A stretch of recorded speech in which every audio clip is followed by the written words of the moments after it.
My name is Average Joe, and I'm a proud geek with expertise in movies, superheroes, and animation.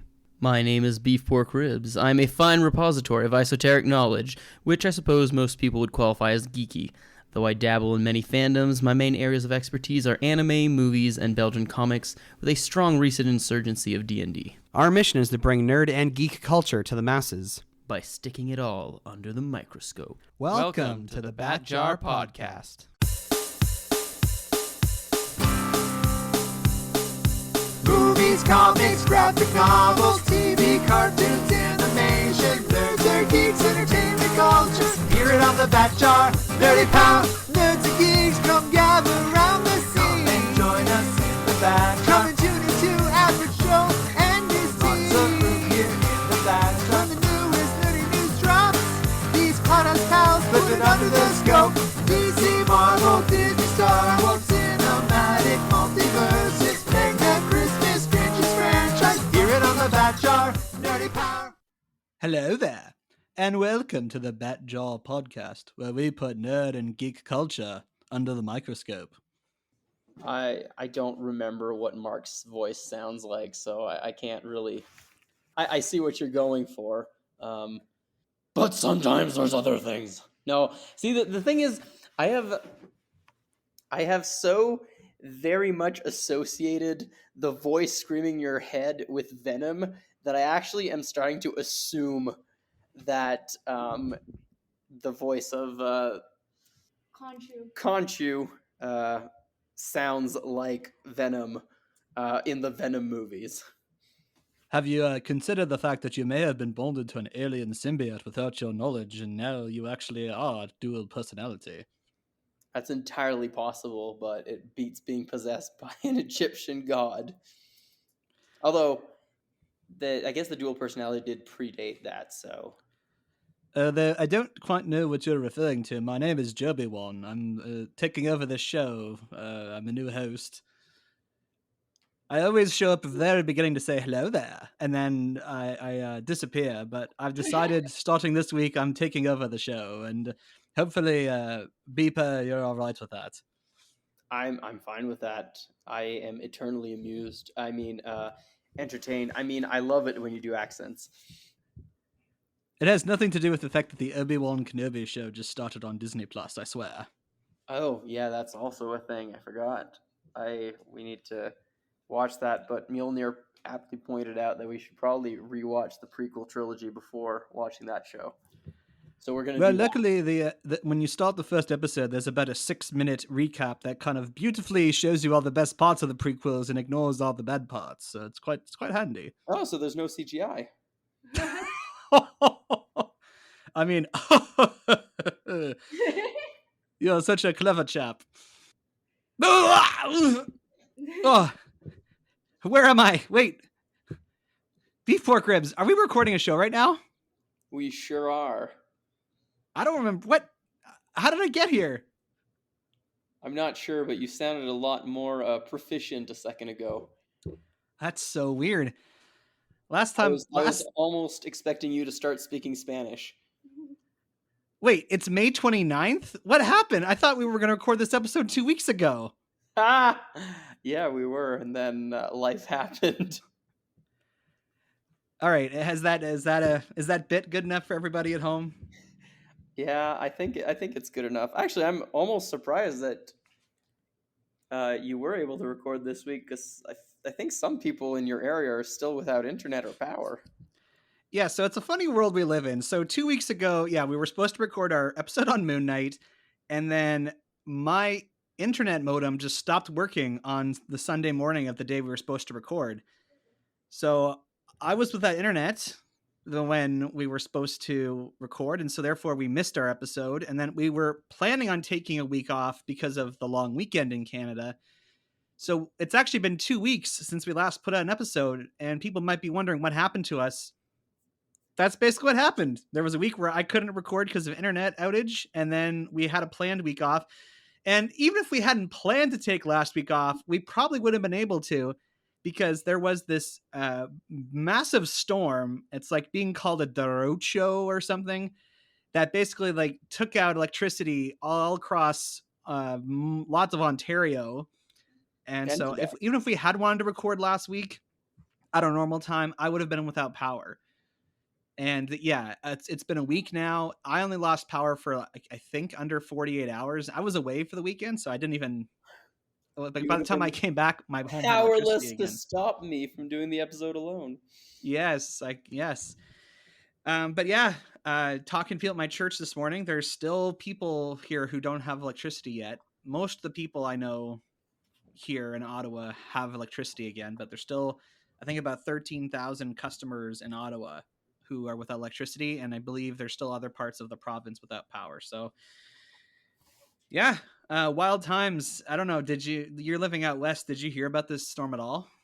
Yeah, well, yes, because well, for a couple of things. Well, I still have a lot of friends who live in Ottawa, so I kind of heard about it, and then our regular Dungeons and Dragon group online is mostly composed of people who live in Ottawa, and they were without power on Monday, and that's when I realized it was still ongoing. Like I knew people had lost power, but I didn't realize the extent of it until that point, and then I looked into it and talked to a friend of mine who lives out in Gatineau, and yeah, it hit the storm like knocked power out in Ontario and in Quebec too, but it also just like hit a lot of the very densely populated areas.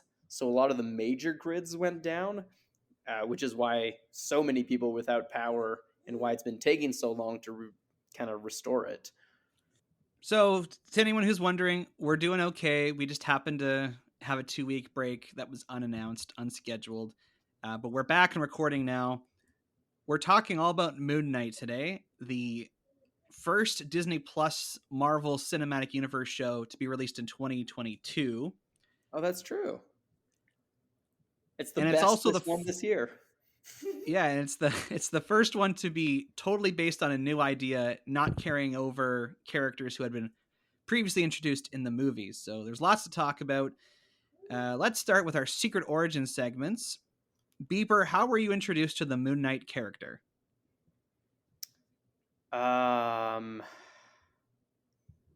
Moon Knight is one of the people that picks up Logan in House of M, I think. He's in House of M, so I was aware of his existence as a character because of that.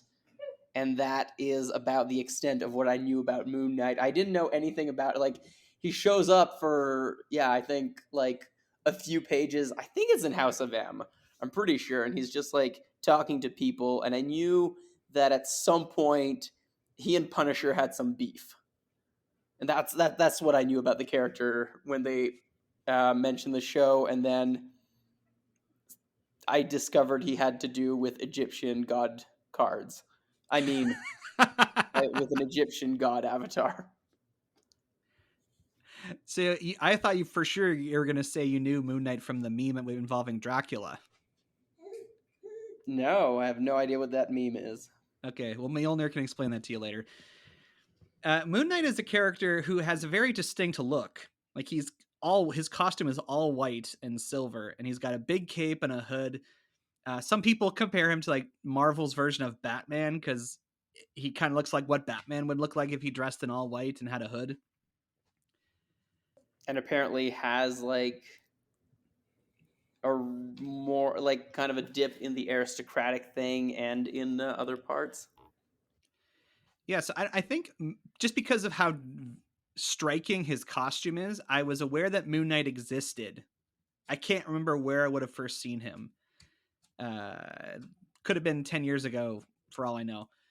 It really wasn't until they announced the show for Disney Plus that I started learning more about the character. I actually rented a Moon Knight graphic novel comic book from my local library in the last couple months to I don't usually do that much work to prepare for one of these shows, but I'm like, well, whatever, why not? And I've watched some YouTube videos, so I know a bit about the character's history now, but honestly, if they didn't announce that he was going to get a Disney Plus show, I probably would have never looked into it more, which perhaps is the win of these shows at this point, is that they are adapting such obscure characters that people are now going back to read the comics that they're based on.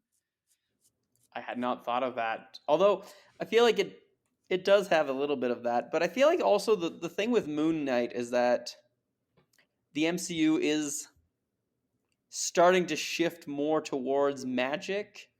I mean, also a lot more towards the multiverse, and we've complained about them they keep changing their rules. But like, I feel like the other thing with Multiverse of Madness and Doctor Strange and other things, um, going more into that realm, I do think it is probably nice to have you know another more supernatural.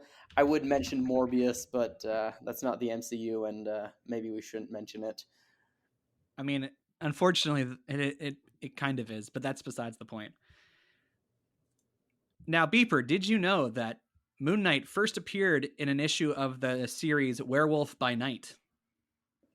I knew it was one of the supernatural ones. I didn't know it was specifically that one. Had you heard of Werewolf by Night before 2 seconds ago? No, I don't Can think you guess so. what Werewolf by Night is about? I'm going to go with it's about a guy who turns into a werewolf at night and fights vampires. I don't know about the vampires part, but you're correct about the first part. Werewolf by Night is going to get a special for Disney Plus. It's being directed by Michael Giacchino, who mostly I know him as a film composer. So I'm very interested to see what they end up doing with that. It's going to be an extended music video. Okay, so Moon Knight first appeared in Werewolf by Night issue 32, which was published in August 1975. He was created by writer Doug Monk and artist Don Perlin. It turns out the original version of Moon Knight very different from what we see in the Disney Plus show.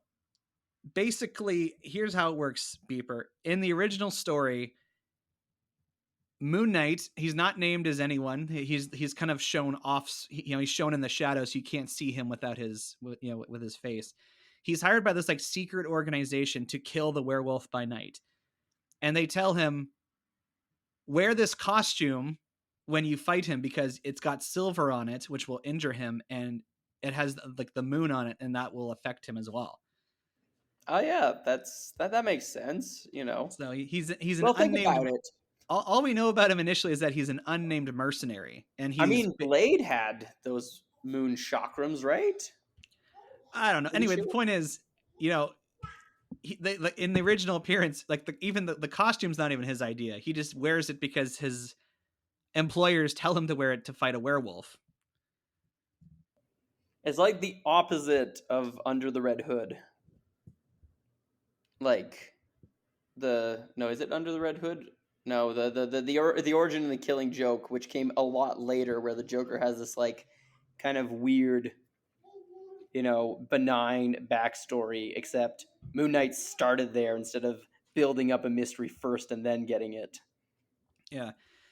Now, what I've found interesting learning more about the Moon Knight character is he's one of these comic book characters that, as time went on and as he made more appearances, they kind of added more and more layers to his character. Because, the original appearance, as I just said, very basic. He was kind of like a one-off villain for the werewolf to fight, who, side note, his name was Jack Russell. And the writer swears that he wasn't even thinking of the breed of dog when he came up with that name. I mean, I believe it. I have come up with weird names when writing things that I then realized, oh, that's where it's from. Or, you're just writing names because you've got a D&D session coming up and you just write the name of a character and you realize it's a student in your class. That ever happen? Is that relatable content here? I've definitely done that before. So after his initial appearance in Werewolf by Night, he was then put in a Marvel Spotlight where they kind of expanded more on his story. And it's there where you're introduced to these different personas that Moon Knight has. And I've read some of the original Moon Knight stories. It kind of just feels like he's an actor playing different parts to accomplish his goals. It doesn't seem like he has any kind of multiple personality thing going on. I think that was also why people compared him to Batman originally, right? Because Batman did actually do a decent amount of like undercover work at some point. Like, I think they kind of pay homage to it in Batman the Animated Series, like pretty fairly regularly, Bruce Wayne will dress up as somebody and go undercover to find some information or like find something out, or just you know seek out what people might have. And it feels a little bit like that's what Moon Knight was at that point. It's just like Batman, but with less money ish, but Yeah, just I think pretends like to in do the things original instead of. stories, Stephen Grant is like a rich guy, so I think he is rich somehow. And Yeah. then Jake Lockley, his personality is a cab driver. So Jake Lockley has contacts and access to people that Stephen Grant wouldn't have because Stephen Grant's like a socialite. And then Mark Spector seems to be like his like main personality, but I didn't quite understand like what Mark's purpose was in the stories. And then Moon Knight almost seemed like a fourth personality or like a fourth, like, he's wearing the costume, he acts a little differently. But as time went on, they then kind of added the layer of suggesting that these were actually alters, like different personalities kind of inhabiting the same person.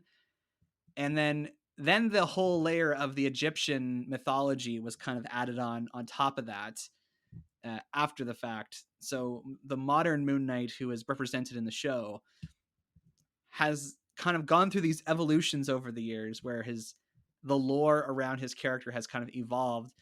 And I think this is probably a good example of comic book storytelling at its finest, where someone comes up with an idea, it's pretty basic, and then other creatives come to it over the years and add more to it to make it more interesting. And also to kind of like make it work a little bit better than it did. Like, make it more coherent and less just random stuff happens. In fact, there was a good chunk of time in the comics where it was debated if he was actually a servant of the Egyptian god Khonshu or not. Kind of like how Wonder Woman is presented in her first movie, where it seems like maybe she is just kind of living in a delusion where she thinks all these things are real. But they've unfortunately kind of taken away some of the mystery there, and in recent years kind of confirmed that and have taken that element of the mystery away. Yeah, but the show did a good job of kind of adapting that somewhat, which we'll get into more when we do spoiler verse, I think. But it was present. So before we move on, you want to take a guess at how many different times Moon Knight has had an ongoing comic book series? Like how many times he's had a series start and then stop and then start again? 6. You're in the neighborhood. Oh. Over the course of what is that, 1975? So that means he would be. Huh? 47 years. Thank you. I was counting that out in my head because I suck at math. He has had a series start and stop 9 times. Oh wow! So even my original guess of 7 was still too low. Yeah. So once again, we're at the point where Marvel's adapting characters who are more obscure, haven't had as much staying power, and let's just get into it. Beeper, give us the potential Blu-ray case description for Moon Knight. All right. In a world, I can't start with in a world. Steven wakes up every morning, terrified that he's left his bed, and his world seems to fall into more and more chaos as his lack of sleep turns into waking up in a random person with an Egyptian god yelling at him to get rid of a scarab. He gets swept up figuring out that no, he doesn't have trouble sleeping. He is forgetting chunks of time where Mark, his alternate personality, is serving a god in order to do things. Will they be able to stop another god from basically minority reporting the entire world? Or will they fail because they just can't get along? Also, is he just crazy? When I was listening to the last episode that you did with Average Joe, you made the claim that this might be your favorite Marvel TV series. Does that claim ring true still? Yeah, I think it does. Honestly, I've been sitting on it for a little bit. I think it currently is my favorite MCU show. And why, pray tell, have you come to that conclusion? Um, hmm. I think it. Sadly, part of it is that it was less disappointing than most of the other ones. There wasn't anything I was expecting that didn't happen at all. But also, mostly, I think it was very well put together. I think it was better put together, probably in large part because it wasn't meant to fit into the general narrative. I feel like Hawkeye was also very good, but it was kind of where it faltered was when they were trying to mix it into things. I think that same thing with most of them. They worked until they didn't, and I think Moon Knight throughout stayed consistent to what it was and what it was trying to do. So what I'm hearing you say is that because it was a brand new character, you didn't have any expectations for what the show would be about, and it did not feel like it was spending time setting up either future films or other series. Yeah, but I think the biggest thing is that it did seem like it had its own identity, and it stayed with it a little bit. Like, you know, kind of, we talked about it a few weeks, kind of like Book of Boba Fett did not do. It did. It kind of stayed its own thing. And even though there was, for a couple of episodes, a kind of dramatic shift in the storytelling method, it still felt like the same show and it was trying to accomplish something in the same way. And I think that's what I appreciate the most is that it knew what it was and it stuck to it. Was it at all jarring to, because I feel like this is the first MCU product that really has no connective tissue at all to anything that's come before. Even a film like Eternals made references to things that had happened in other films. Personally, I think it's a fresher a breath of fresh air. Like it's a similar thing to how and I think this is doing a similar thing, just not quite as well. How Guardians of the Galaxy. I mean, there was a small tie-in with the Infinity Stone and Thanos, but it was very minor at that point. But like Guardians of the Galaxy was kind of nothing to do with the rest and just popped out of nowhere. It was new, it was special, people liked it, and it is like for me personally, it was one of the reasons I didn't completely give up on Marvel. And I feel like Moon Knight is slightly doing that with the Marvel TV shows. Is that it's a breath of fresh air. It's doing things a little bit better. It's what if could have been if what if wasn't apparently setting up cameos for Doctor Strange 2. And I like that. I like that it doesn't have to do with literally everything. I think that's a good thing. And it might be one of the things, as I said, that plays to its strength. And yeah, I don't think it was jarring. Like, I wasn't, especially because I wasn't expecting it to. So, like, the only issue is that, where were other superheroes? But at least in this case, they didn't talk about it. They didn't, say, oh, I don't know. Like, kind of like they did in Eternals, where they're like, well, we have to make up an excuse for this. They just kind of didn't. They didn't address it, and they were like, yeah, you know what? This is Egyptians gods doing their own thing, and other people can't really do much about it. I think I enjoyed the show quite a bit, but then the part of me that enjoys the connectedness of the Marvel Cinematic Universe, once I put that hat on and I start thinking about the inconsistencies in the world building, it does damage my impression of the show. Uh, which leads me to kind of ask the questions like perhaps Marvel should do what DC does and just kind of allow for the different things to exist in their own universes, especially since they've now gone to the trouble of introducing the multiverse. Yes, but at the same time, I mean, I guess we'll have to maybe talk about some of those inconsistencies, but as far as the world building and when it's set, I feel like it's not that insane. And I just remember they do slightly mention it quite early on. Like they do mention the snap very briefly when he's talking to the living statue at some point. And I think that I don't know. I feel like there are elements of it that, even though they're not mentioned directly, do kind of work. Like there was a van for the relocating thing association when they were in Egypt, and I do also think like the idea of a bunch of people turning to an ancient religion that judges people, especially after there was the snap, does make more sense, kind of coherently now. And communities having built up quickly. So there are some inconsistencies, like direct inconsistencies, but I do feel like there are other parts of it that actually do fit in well. That's a good point. I'll concede that a little bit, but yeah, once we're inside the spoilerverse, we can kind of talk about some of those things specifically. Another question I have: could this have been a movie? No.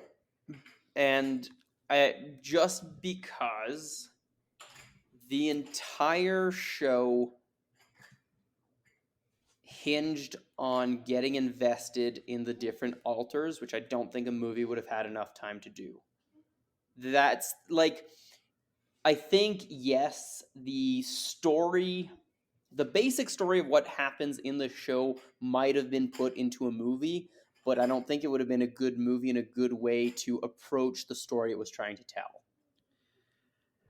That is a good point. I just like sitting through the 6 episodes. It just sort of felt like it kind of all blended together a bit, and I was like, this feels like some of this could have been trimmed down or made shorter, which is why I thought maybe a movie would be better. But you're right. Having the time to someone pointed this on YouTube. The show is structured where there's like 2 episodes that are told from Steven's perspective, 2 that are from Mark's perspective, and then in the final 2 episodes they're kind of it's like both of their perspectives. Yeah, And and I mean, look, we'll also get into that a bit more, but that would have been it would have meant a lot less screen time for Ethan Hawke, and he was killing it. So I'm glad it was a show. so this series, it kind of has an Indiana Jones vibe. It did make me think of Yu-Gi-Oh because they're talking about ancient Egypt, and has a bit of an Indiana Jones feel for it because there's some parts that are like archaeology or whatever. It'd But been great if at some point one of them just turned and said, "It's your move," just to have it in there. uh your enjoyment of this show will basically hinge on if you enjoy Oscar Isaac as an actor, because not only is he like he's playing multiple characters and he's in every scene. And I heard some people don't like the British accent he uses for when he's playing Stephen Grant. So if you're not a fan of Oscar Isaac, which I don't know who you are, if you aren't a fan of Oscar Isaac, like, come I fight me. mean, But yeah, but it's not like his American is his natural voice either, guys. Like, yeah, you he's know, American. Well, he's his parents are from Central yeah, but America, that's but not what he like. He is still putting on an accent when he's Mark. Like, if you listen to interviews, he doesn't sound exactly that like direct either. I I don't know, but I do understand people. But again, and I did forget to mention it, but I do think that Ethan Hawke, both his performance and the way his character was written, is definitely like hands down the best villain that any of the MCU TV shows has had, and one of the better villains of the MCU altogether. So yes, if you don't like Oscar Isaac, and again, who doesn't like Leto, um, or Leto? I don't know. People pronounce it that way. I'm making a Dune reference, but also, yeah, it will be a bit jarring if you absolutely hate him. If you're, but I feel like if you're just like so about him, you don't love him, but you don't hate him, the show is just fine. yeah, and he turns in an incredible performance. He's very like again, I observed him like having different body language when he was playing the different parts, and like, acting against himself. Like they felt different enough, even though they basically looked the same. Yeah, and it wasn't just like Vision meeting Vision where they are exactly the same character with a very slight difference in experiences. Now, Moon Knight as a character he's notable for a few different reasons. One, because he's of Jewish heritage, and I guess there's not too many comic book characters who are explicitly Jewish. Outside of the X-Men. Yes, yeah. But also because, especially in recent years, the character has, or the writers, I should say, have worked harder to better represent mental health through Moon Knight by trying to make his the way that dissociative identity disorder plays out in the character more realistic. Like I said, reading the original comics, it just sort of feels like he's just playing dress up, and he just assumes these different roles to uh, act. It doesn't feel like they're actually alters for different personalities taking over his body. But from, again, I'm not a psychologist, but from what I've learned about dissociative identity disorder, even the way it's portrayed here in the show, it doesn't sound like it's perfectly accurate, because from what I understand is that generally the different personalities that inhabit the same body don't interact with each other. That whenever one person is in charge of the body, it's like it's as if, they don't know what's going on. And so the amnesia element that shows up at the beginning of this show is, I guess, more accurate.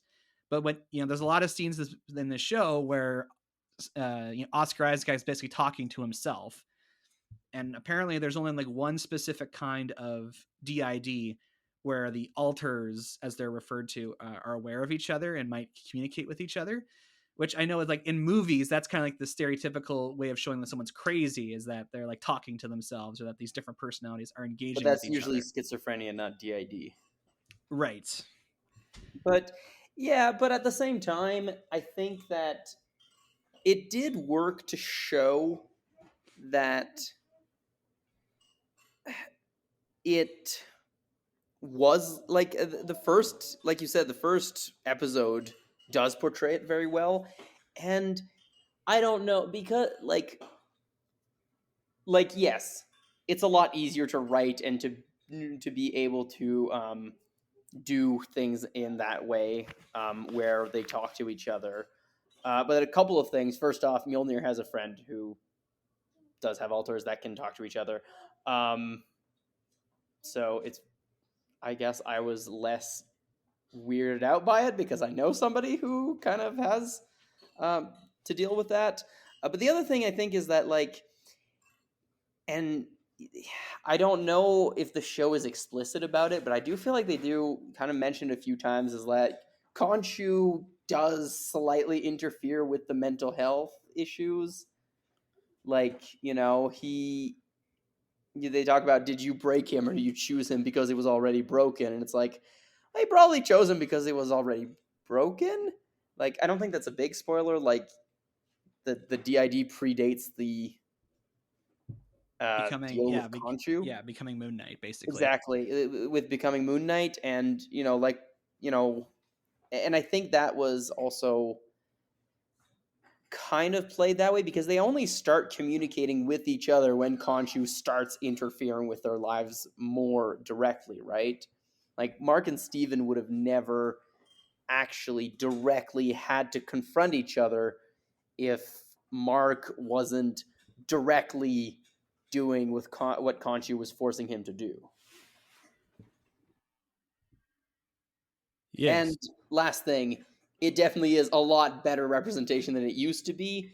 And, even though it's not perfect, it's better representation of DID than, most other things, except maybe for Split.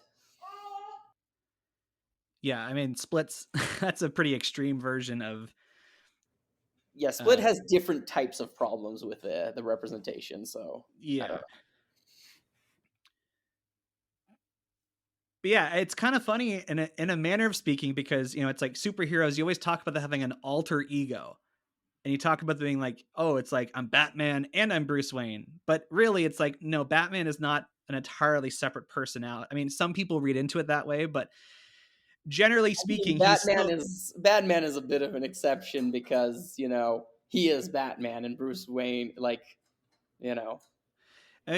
Basically, what I'm trying to say is like Batman and Superman, they behave differently in public to draw attention away from the fact that they're superheroes, but it's not like they're entirely separate personalities living within their mind. they're just performing a certain way, and so people who know them publicly assume that they're a certain way of being. um, Peter Parker and Spider-Man are not separate alters occupying the same mind. Like, Peter is still Peter when he's wearing the mask. He just acts a little differently to, again, draw attention away from himself being the same person.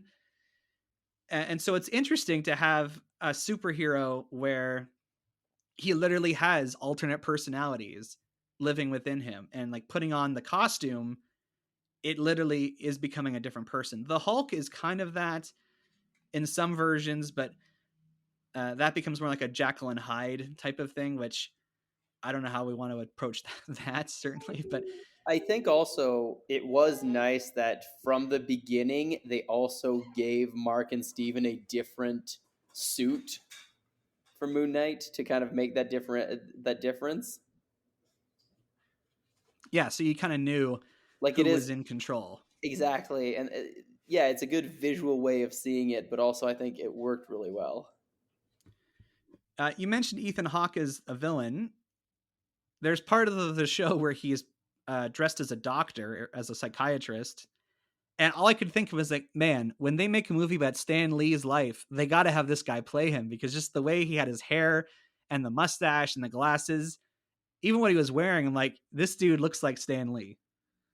Yeah, it was pretty. It was funny. Like I don't remember thinking that when I saw it the first time, but as soon as you mentioned it, I was like, yeah, maybe they should just have Ethan Hawke show up in that exact makeup and costume, maybe with a few extra wrinkles in every movie.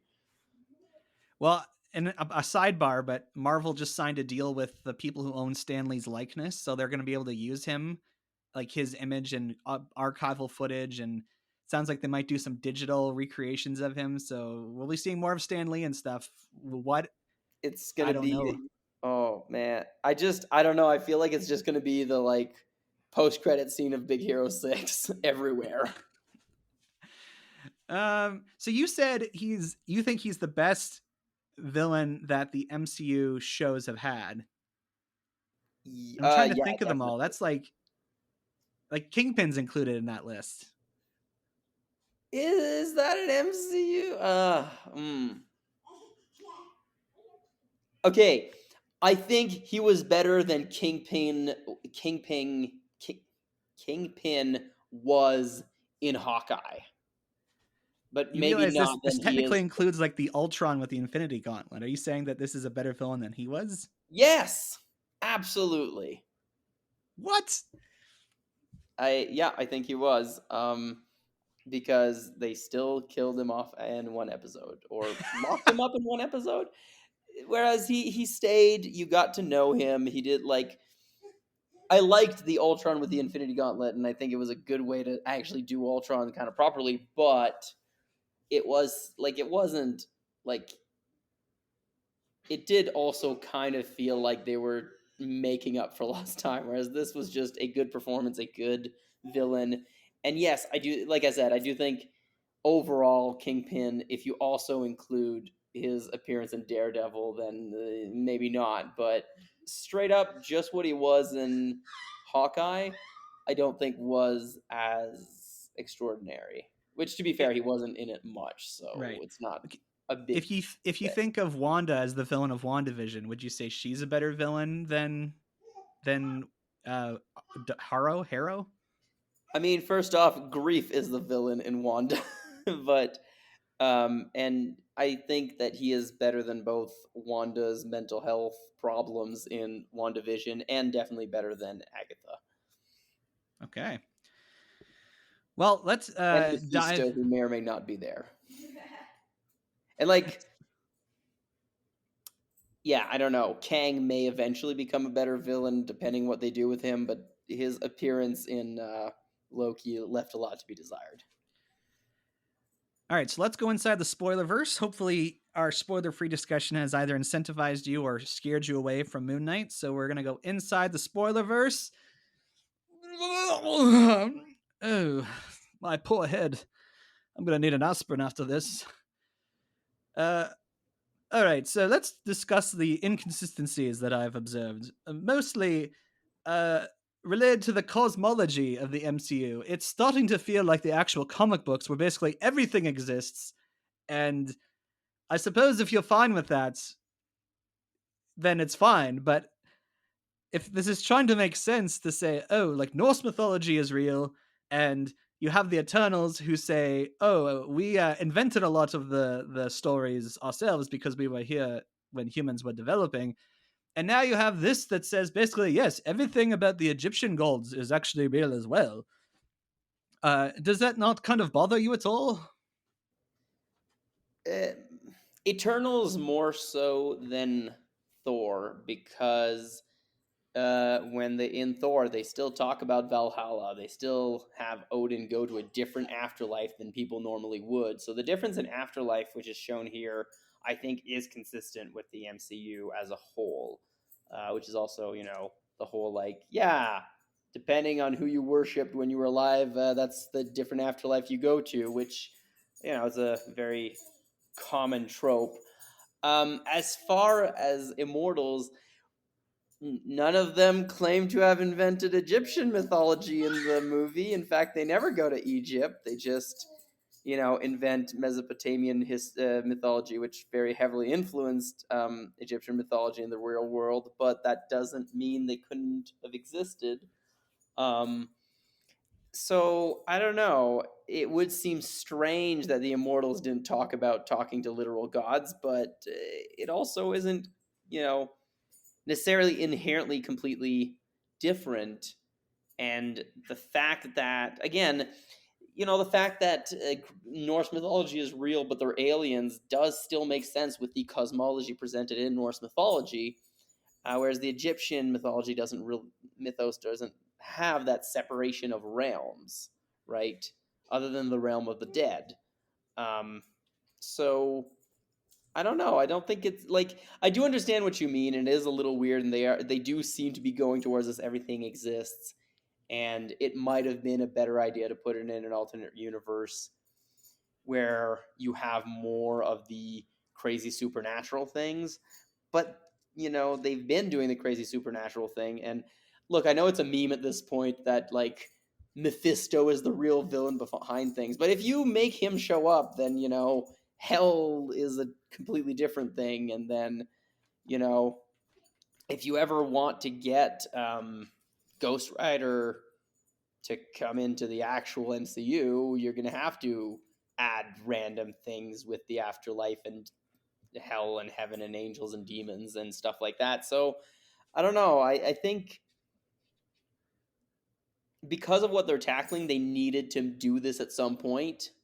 But that is the one thing that is a little bit perhaps jarring about this show, if anything, was that weird, oh yeah, afterlives are different. That was one thing that the hippo god said that I observed. She's like, oh, it's an afterlife. Which sort of suggests that yes, it's like a fork in the road. It's like, oh, if you're, like in Black Panther, they show you the afterlife for them, and then you mentioned Odin and when he dies, and then when the ancient one dies in Doctor Strange, you kind of see her. So it's kind of, if you spend time thinking about it, the understanding of the hierarchy of all these beings of existence, and it's like, where does the power of the I guess Asgard's destroyed now, but like how does that overlay with the Celestials and their role in the creation of things, and how did the Egyptian gods kind of fit into that as well? And in which case, it's like it turns out in this case everything about Egyptian mythology is real, whereas with if you compare it to Thor, it was sort of almost like a coincidence that elements of Earth-based Norse mythology were aligned to the actual Asgard of the Marvel universe. Somewhat, but they did still backpedal a little bit, because like the whole Thor says, you call it we call it magic, you call it science, but they're one and the same, kind of got axed pretty quickly by Loki doing actual magic and a lot of like other things not necessarily working together. um the other thing though that I found was interesting is that they seem to have that weird, not weird, but pretty common trope of like No. There are the old gods, the mythology, but they lost their power because people don't believe in them anymore, right? It did seem like there was a little bit of that, which I thought was interesting and maybe a good way of going around it. Is that there were these powerful creatures, and you could still have them, either be psychic manifestation of something, of a common belief, or something like that. They just lasted for a while, because Egyptian culture was more strongly conserved by the pyramids or something like that. There are ways there are ways to explain it without breaking the world. I suppose just in the pursuit of truth, it's kind of annoying because there are people in the real world who, through the lens of moral relativism, will sort of suggest this sort of thing is what it actually is, that every version of everything is real. And in the pursuit of, again, I know this is a work of fiction, but it's I guess feel it irksome that yes, works of fiction try to propose this idea that yes, everything is real and doesn't matter what you believe. I can understand that, but at the same time, you'll always get the Greeks who show up and like, hey guys, wait, this doesn't work. And philosophy will one day maybe exist in the MCU. Who knows? And then the other part that really felt world breaking, I suppose, is like once again, it's like if you're gonna have self-contained stories, make the threats smaller.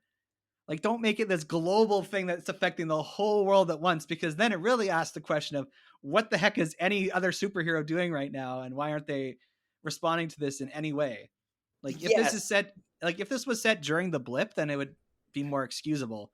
And I couldn't tell. That was kind of it was nice that it wasn't clear when this was set. I know it was post blip Well, because I he didn't does these catch, like you mentioned postulative that I sessions didn't at catch blip. those callbacks when I Yeah. was watching it. So But the thing is, a lot of it happened really quickly. Like the whole showdown lasted like 10 minutes. Like there was a lot of right. slow motion in that fight, but it didn't last super long. And unless you had innate knowledge of the mythology, you had no idea it was going to happen.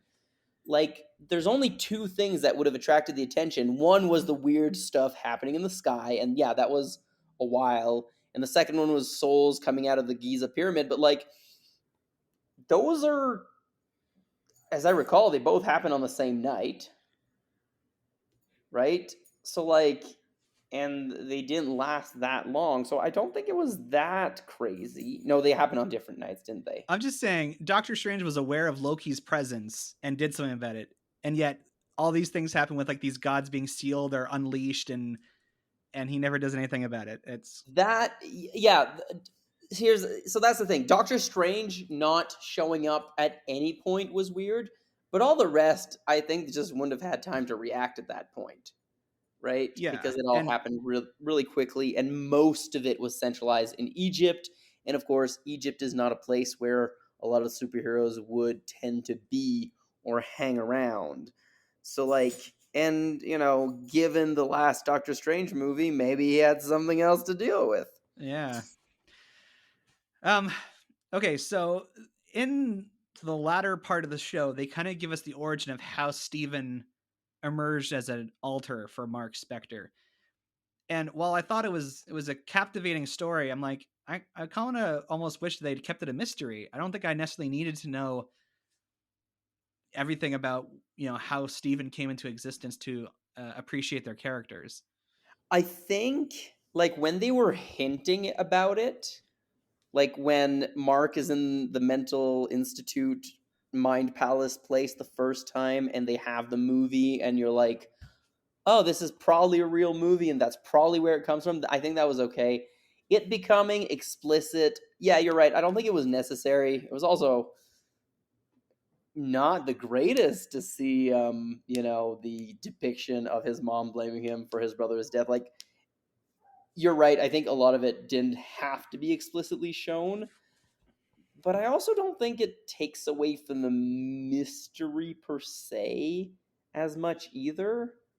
Like, I don't know. Like, I think there was an aspect of it where they were hitting you over the head with it instead of letting you piece things together, which I thought was a little bit annoying because you could easily piece it together. Like the fact that his mom was dead had gotten pretty obvious before they made it explicit. Like I'd figured that out a while ago. That after they showed the movie having him, and you realize that the mental institute is probably not real. Well, is the afterlife kind of also mixed into that, and you had this idea of where he came from, and also but also I don't know. I have a wife who is obsessed with DID and talks about it constantly, and I have a little bit more knowledge, so it made sense to understand why the different alters existed, and Steven clearly had to be protecting Mark from something, and when they suddenly mention his brother, it was like, oh, that's what it is. At first, I thought it had been for killing off his wife's dad, but then they kind of moved around that one really quickly, which was weird. Maybe they could have explicitly showed that instead of showing depiction of childhood trauma, because that's not necessarily something that's pleasant to watch or talk about. But Especially if you're a survivor of that and you're not ready, like if you're not yeah, ready for that. yeah, like I understand the idea that, but at the same time, like I said, because some people, I think because they were trying to do a better explanation and demonstration of how dissociative identity disorder gets created and can happen and the way you cope with it, I think it made sense to explicitly show it. But you're right. There is definitely an aspect where they could have just dropped a lot of the hints and not gone back into the room to see the moment, and you still would have understood it. But at the same time, I feel like there was enough in it that even with or without explicitly showing it, you knew where it had come from at that point, if that makes Okay, sense. can you explain the final post-credit scene to me? Because from what I understand is that Khonshu released them from their contract with him, but then Jake Lockley's working for him. Yeah, Khonshu made a contract with two of the alters, and well, because again, they only started talking to each other in episode 2, which means that at some point, Mark just assumed that every time, because Mark seemed to be aware of Steven, so Mark just assumed that every time he wasn't there, it was Steven, but it could have just been Lockley just as often taking over. And Khonshu could have just made a contract with Lockley at some point when he was there. It That doesn't seems seem like a that. loophole. It's like, come on, dude, it's the same body. You can't say that. Oh, I have control over your body only this when this person's in charge. Yeah, but at what point did we establish Khonshu as being a person with a conscience and any kind of morality? Like, I'm sorry, he nitpicked a lot of other things too in that deal, so I think it makes sense, and it's totally in character for him. I mean, don't get me wrong. I'm glad that Jake Lockley becomes part of the story because I was like, oh, it was kind of cool that he had these different personas that did different things, and they kind of allude to him being a taxi driver when he's like the driver for Khonshu. But um,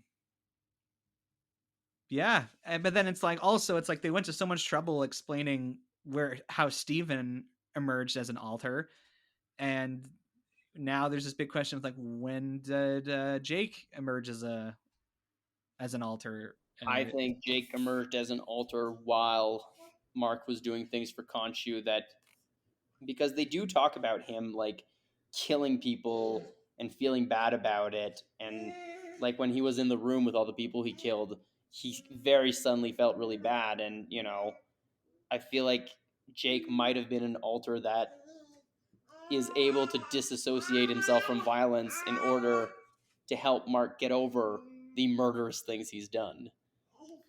That's actually interesting. I hadn't that. Also, sorry, to add on to that, he is all Jake is also in the afterlife because he's in the other sarcophagus they didn't open, right? So some of the things being Oh, allusions to him would make sense, right? Because they never did come back to the weird, super shaky sarcophagus, right? But there was a third one, and that clearly was Jake, But then how in does my that make opinion. sense with the hearts thing? Because they talk about, oh, like, your heart is divided, and like they talk about it being in 2 parts. Shouldn't it be in 3 parts?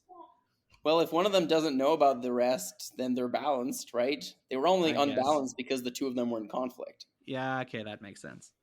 It's a bit of a stretch, but I think it wasn't because it was intentionally put there, right? The third sarcophagus. So I think that made sense. And clearly, Jam Jam agrees with me. Yeah. Now, we haven't talked about her really at all, but I really enjoyed Layla as a character. I thought she had unique chemistry with both Mark and Steven. And then it was cool at the end, when she gets superpowers and that little girl asks her in Arabic, like, oh, are you an Egyptian superhero? And she's just like, yes. Except she didn't turn into a hippo lady. Like, I understand why she didn't turn into a hippo lady, but like her costume and her powers didn't seem to have anything to do with the goddess she was an avatar for. Well, she was cool. And hippos are dangerous creatures, so you could have still, but like she basically had falcon looking powers, and that's an entirely different slew of gods. So no, she did look cool, but I think it would have been better if she looked more like the goddess she was an avatar for, because they do, Moonlight does look visually like Khonshu does, and also if she would have been able to just like bowl people over like a hippopotamus, like not like turn big or anything. She can still look like what she does, but she just like smashes into people like a hippo and suddenly can run underwater really fast or something. Like, hippos are cool and dangerous creatures, and I thought it would have been funny to have her be more like that. Mjolnir has Right. something to add. I heard that part of the thing with that was that originally she was going to be the avatar for like an entirely different goddess, which is what the costume is based on, and then at some point they were like, we should simplify this and just have this one character do both those things. So I think that's where the like mismatch comes from. That makes sense. But so this series is fairly self-contained, but it does kind of leave the door open for more. So I'm curious, Beeper, like, where would you want to see Moon Knight or Layla show up next? I would like to see Moon Knight show up somewhere with Punisher and Ghost Rider, because I think those three together just are something new that the MCU could get kicked into it, and also go forward from what Hawkeye kind of started and what was in the Daredevil show about more like gang violence, and it would also be a good way to ground Spider-Man, which they seem to be trying to do after No Way Home. And Layla can just have her own standalone movie and maybe help Doctor Strange actually cut. I think Layla and America having adventures together would be a not super jarring girl power move. Well, okay, you didn't mention any of the actual official projects that are coming up, so I'll throw some ideas out Okay. there. Sorry. That's what you mean. Sorry, I don't remember the official projects coming up. So Okay, so we got She-Hulk, Ms. Marvel. We have Black Panther 2, Wakanda Forever. We have the Werewolf by Night special, the Blade movie, the Fantastic Four movie, Okay. Ant-Man 3, the Layla Marvels. should be in the second Black Panther movie. And Moon Knight should therefore be in the Blade project, both to like apparently get his money back from Dracula. Mjolnir showed me the meme, and also because I think that again, Blade is in a similar way to the other characters, Punisher and Hell Rider, Knight Rider, Ghost Rider. I know. Wow. A more self-contained and kind of doesn't mess with other people or mix with people well. So I think that would be a good place for him to go. But I still think that Ghost Rider should show up. and Punisher, because Punisher's just fun.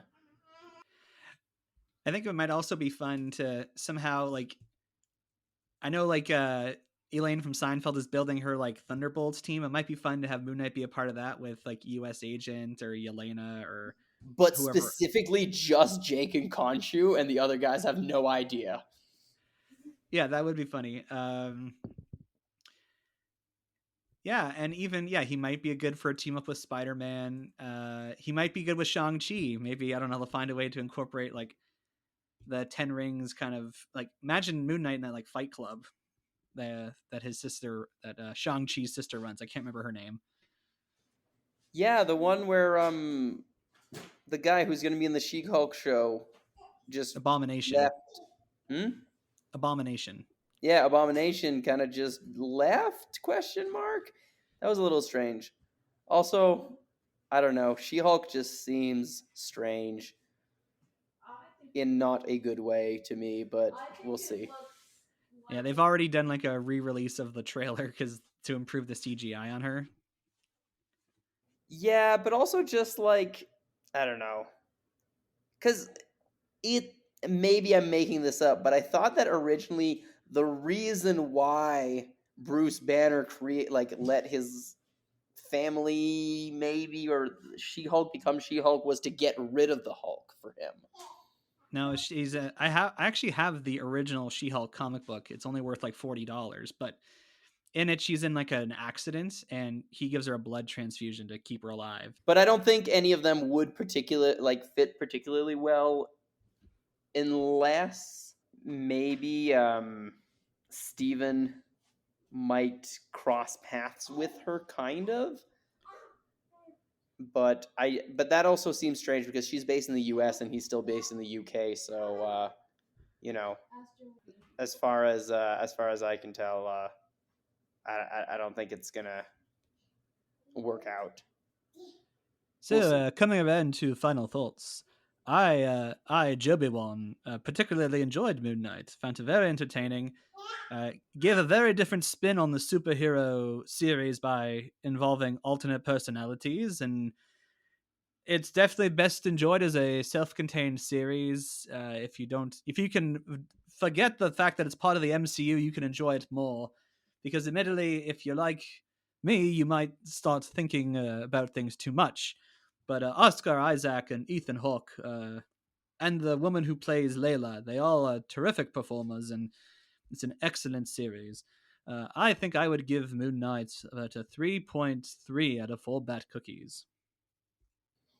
Yeah, I think it was enjoyable. We didn't talk a lot about Ethan Hawke's like specifically what we liked about him, but I do think I'd be remiss if I didn't mention that like his motivation and the fact that he was ready to die if his cause for the cause that he's fighting for if he's not worthy. Like he wasn't just like, yeah, we're gonna summon this god and we're gonna create chaos and I'm gonna be one of the chosen. He's like, if I get killed by this goddess as part of her justice, I'm chill with that. And I thought that was really really good and something you don't usually get like villains to have. Like Thanos kind of had it but not really, and then unfortunately Endgame ruined his character in that way a little bit. And then, but yeah, I think it was a good show, a great show, good character development. Oscar Isaac was great, and yes, definitely better as a standalone, but I still think it's not that jarring. And I'm going to give it a 3.5 out of 4 back cookies. So, Beeper, does this mean you're now excited for Ms. Marvel, which starts next Thursday on Disney Plus? Not even remotely. What? But Mjolnir it's is. another show about an original, not from the movie's character. And so, would you not think that it's setting a precedent that you would enjoy it more? It is possible.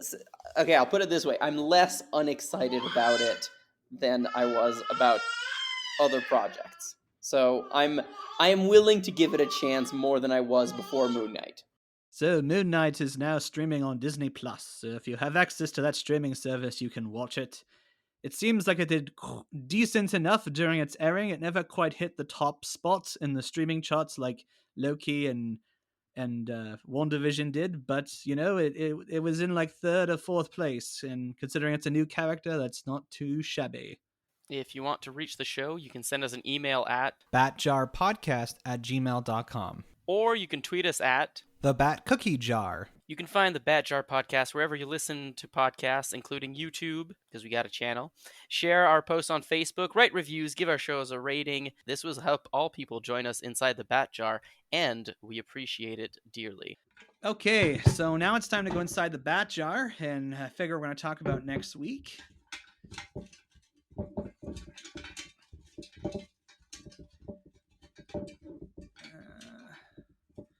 Boy, this one's really crumpled up. All right. Get some ASMR action. Okay, this is interesting. Batman and Superman, best variations on their origins. Oh, ooh, that's a very specific title. What's the one where Superman ends up in Soviet Russia? That's the best one. All right. I think when I put this in here, I was Yeah. more so thinking of like just the different variations that exist on their default origins and which one is actually the most compelling story. Right. So like why Smallville sucks.